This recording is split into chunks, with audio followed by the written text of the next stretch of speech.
Staying in this position too also lines you up to strike them. If you're here, you're in a position where you can open your hand. Now a lot of people teach a palm heel thrust this way. I don't, because you can hurt your wrist. I do it this way, where you line up these bones with the bones in your arm. This is the radius and the ulna, and it lines up with these carpal bones. From here, open your hand like you're going to tap me on the head, and you hit them. Just open your hand up. That's kind of fun from here, but you be careful with your partner. Don't do this to your partner in class.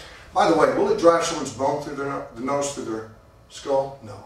I have a student who's a pathologist. He says that's certainly a wise. Tell him I talk to many medical examiners and pathologists, and they all say the same. But what it can do is it can cause them some congestion where they can't breathe or see. But the best place is right here in the forehead. Go light, not here, straight in. No, straight in. So you're in this position here. I strike and you boom. Not so hard, sweetheart. Boom, boom, boom. In other words, you are not required by law to keep blocking that person all day.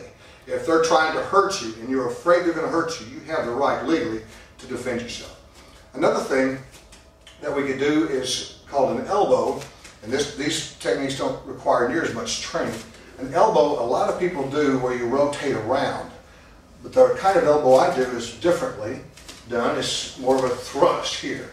From here, not so hard, I can't talk when you hit me. Here and forward. I told you she grew up on the mat. Here, boom, or up here. Now, what I like to do is instead of coming here, I go across the body.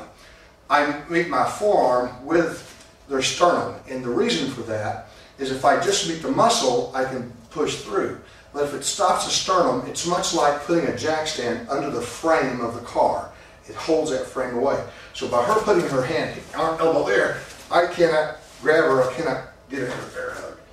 And so this is a good way to keep somebody off of you. The next one is called a knee. Most people knee this way, and that's not very effective. You want to come out here and come in. The reason for that is the rectus abdominis muscles, the six-pack right here, is very, very strong. Some people as much as 2.5 inches thick, according to one of my students who's a surgeon. Some people are smaller and some are bigger muscles. If you hit them here, they're protected.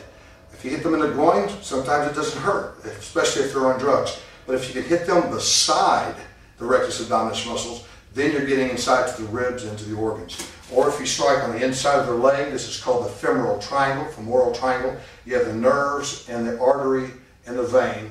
And the veins and arteries about as big as your little finger. If you can stomp or hit them here, it's almost like stepping on their heart.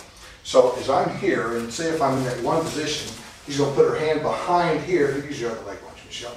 Behind here, and that keeps me from folding and moving back. Lift your leg up, a leg where they can see, and drive your knee in easy. Notice that she's not going to here, but she's going to the outside. Again, the reason for that is it's going around that protector muscle. Brings up a point. If I'm fighting someone, or if I'm in a position where I'm about to get hurt, or somebody attacks me, I don't want to turn sideways and give them that vulnerable position. Instead, I want to have my hands in the front, and if they do hit me in the stomach, they're going to hit me in this rectus muscle to give me that great deal of protection. Another thing that we're going to do as we finish up is called a forearm strike. The forearm strike starts here and folds and comes this way.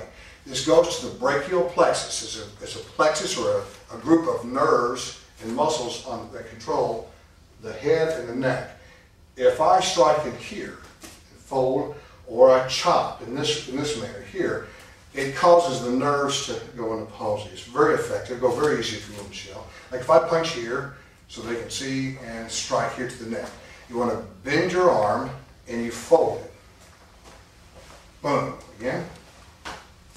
Boom. And the other way to do it is simply to strike back this way. Like if I'm here, say if I'm trying to punch and I miss, and strike, boom.